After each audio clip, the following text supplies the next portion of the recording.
Good evening students. Let's discuss first the questions that I gave you as a homework. जिसमें मैंने पहला question दिया था, let me repeat that. 2 point charges दिए हुए हैं, 4 माइक्रोकूलम और 8 माइक्रोकूलम के चार्जेस हैं और उनके बीच में डिस्टेंस 4 मीटर है. There is 4 metre distance between them. और एक -2 माइक्रोकूलम चार्ज को we want to keep it in such a place, मतलब ऐसी जगह रखना है कि उसके ऊपर नेट फोर्स 0 लगे. और हमें ये भी दिया गया है कि उसको बीच में रखना है कहीं पर, मतलब in between the two charges. तो लेट मी कंसिडर दैट मैंने -2 माइक्रोकूलम को यहाँ कहीं पर रखा है जो 4 माइक्रोकूलम से x डिस्टेंस की दूरी पे है. तो यहाँ पर हम क्या ले रहे हैं कि 4 माइक्रोकूलम से -2 माइक्रोकूलम x डिस्टेंस की दूरी पे है. तो चूंकि इन दोनों के बीच में डिस्टेंस 4 मीटर है, तो इन दोनों के बीच की डिस्टेंस हो जाएगी 4 - x. अब -2 माइक्रोकूलम और 4 माइक्रोकूलम में अट्रैक्टिव फोर्स रहेगा, क्योंकि ये ऑपोजिट चार्जेस हैं, ये प्लस है और ये माइनस है. तो यहाँ पर एक अट्रैक्टिव फोर्स लगेगा इसकी तरफ. Let's call that force is F1. Similarly 8 microcoulomb charge जो है -2 माइक्रोकूलम चार्ज को अपनी तरफ अट्रैक्ट करेगा, and that let's consider that to be a force F2. अब मैकेनिक्स में आपने पढ़ा हुआ है कि अगर नेट फोर्स 0 लगे इसके ऊपर, अगर -2 माइक्रोकूलम के ऊपर नेट फोर्स 0 लगे तो it will be in equilibrium. Now for that F1 has to be equal to F2. तो हम F1 की वैल्यू लिख लेते हैं. इस चार्ज की वैल्यू 4 माइक्रोकूलम है, -2 है और इन दोनों के बीच में डिस्टेंस x है, तो will use the coulomb's law. चूंकि ये फोर्स है, so we don't have to include the negative और पॉजिटिव चार्जेस है. दोनों को पॉजिटिव लेकर लिखेंगे बिकॉज हम फोर्स F1 की मैग्नीट्यूड लिख रहे हैं और मैग्नीट्यूड ऑफ फोर्स हमेशा क्या होता है? Positive. So let us put that is a Coulomb constant K, Q1 Q2 R square. तो 4 microcoulomb into 2 microcoulomb divided by x, जो इन दोनों के बीच की डिस्टेंस क्या है? x. सिमिलरली जो force of magnitude F2 force की जो मैग्नीट्यूड वो कैसे लिखेंगे हम लोग? चूंकि इन दोनों के बीच की डिस्टेंस कितनी है? 4 - x, और ये है 8 माइक्रोकूलम और ये कितना है? -2 माइक्रोकूलम. तो हम मॉड ऑफ F2 लिख देंगे K into 8 microcoulomb again into 2 microcoulomb divided by 4 - x whole square. जैसा मैंने बोला था कि यहाँ पे नेगेटिव वैल्यू इंक्लूड नहीं करना है, क्योंकि ये मैग्नीट्यूड है, फोर्स की मैग्नीट्यूड है, इसलिए हम इसमें नेगेटिव चार्ज नहीं लगाएंगे. अब हमें पता है कि मैग्नीट्यूड ऑफ फोर्सेस को इक्वल रहना पड़ेगा, तो हम दोनों ऑपोजिट डायरेक्शन में, तो कैंसिल करेंगे. जब F1 F2 इक्वल हो जाएंगे तो दोनों कैंसिल कर जाएंगे. So let us put F1 is equal to F2 which implies K 4 microcoulomb into 2 microcoulomb divided by x square is equal to K 8 microcoulomb into 2 microcoulomb divided by 4 - x का whole square. Now cancel कर देते हैं जो भी है, यहाँ पर माइक्रोकूलम्स भी कैंसिल हो जाएंगी और ये 4 और ये 2, 4 2 8 और ये वाला 8 चला जाएगा. एंड फाइनली हमें क्या मिलेगा? Equation 1/x square is equal to 2/4 - x का होल स्क्वायर. तो यहाँ पर you don't have to make a quadratic out of it. Better इसमें ये होगा कि आप दोनों तरफ स्क्वायर रूट निकाल दो. तो इसका फर्दर कैलकुलेशन मैं यहाँ पर आप करके दिखा रहा हूँ. Taking the root on both sides, मतलब LHS RHS दोनों में रूट निकालेंगे. 1/√1/x square is equal to √2 divided by root of 4 - x का होल स्क्वायर.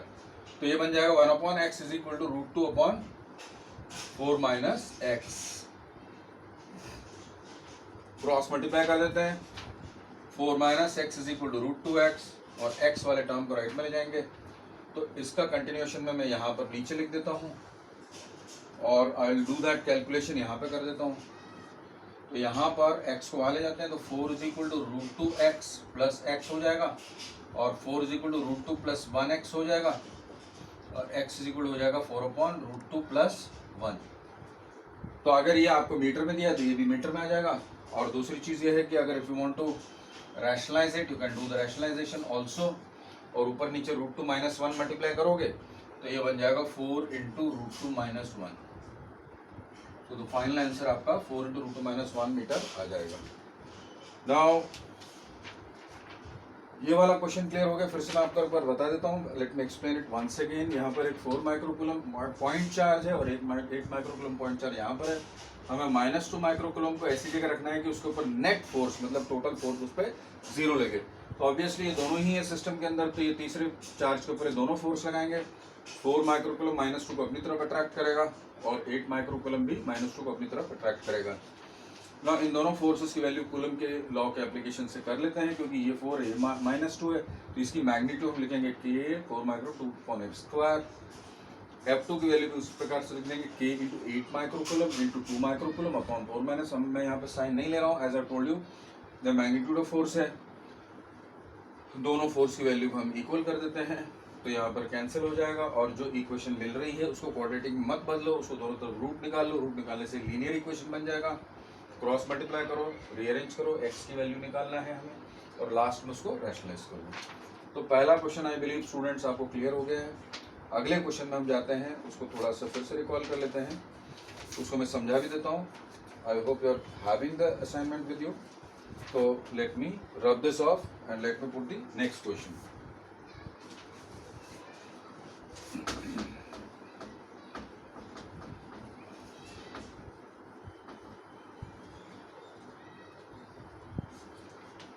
तो यहाँ पर हमें दो आइडेंटिकल स्फीयर्स दी हुई हैं, और उन दोनों स्फीयर्स के ऊपर चार्जेस दी हुई है Q और -Q।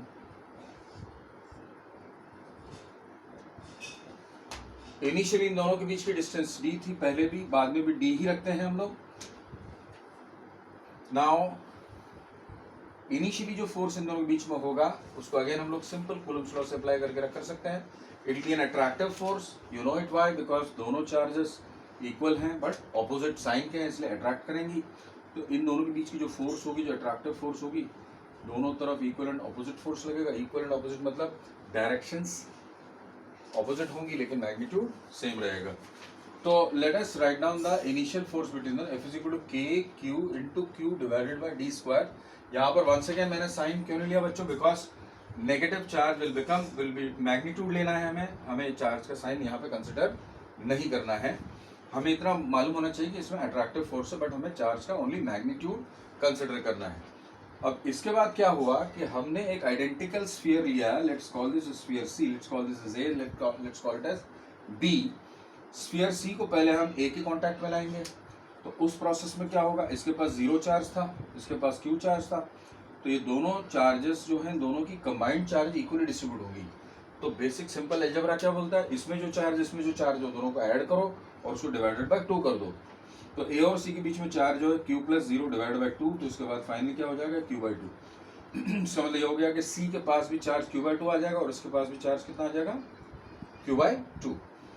Now with the positive Q/2 charge, जब ये वाला स्फीयर इसके कांटेक्ट में आएगा तो ये जो Q/2 इसके ऊपर है और इसमें जो -Q, दोनों कंबाइन करेंगे हम फिर से, और इन दोनों को फिर से अपॉन 2 करेंगे। तो उससे क्या होगा, तो ये Q/2 और ये जो -Q वो दोनों ऐड होगा, Q/2 plus -Q which is -Q/2, और उसको भी हम करेंगे आधा, तो ये क्या बन जाएगा -Q/4। तो फाइनल सिचुएशन क्या हो जाएगी कि ये जो स्फीयर A है उसके ऊपर Q/2 चार्ज रहेगा, और इसके ऊपर जो है डिस्टेंस तो सेम ही है, यहाँ पर चार्ज कितनी आ गई -Q/4।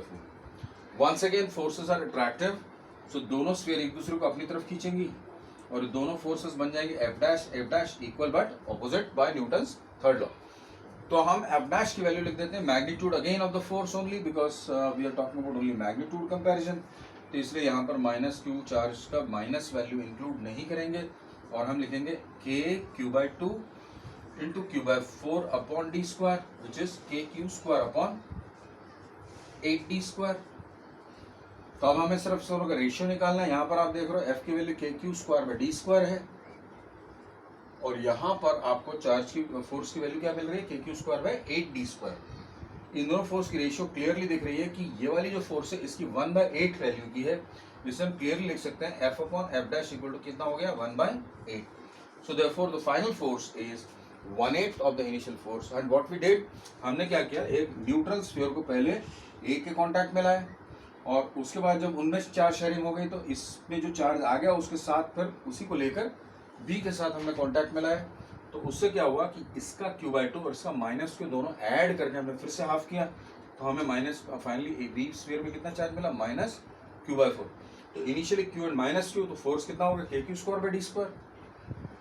फाइनली हमने देखा तो इसमें चार्ज Q/2 है, इसमें -Q/4 है, तो इसके लिए अगेन कूलम्ब्स लॉ लगाया तो हमारी वैल्यू कितनी है kq²/8d², क्योंकि इसमें Q/2 Q/8 Q/4 है सॉरी, तो इन दोनों मल्टीप्लाई करके क्या हो गया 1/8। So the second question is, I hope it's clear to you. Let's come to the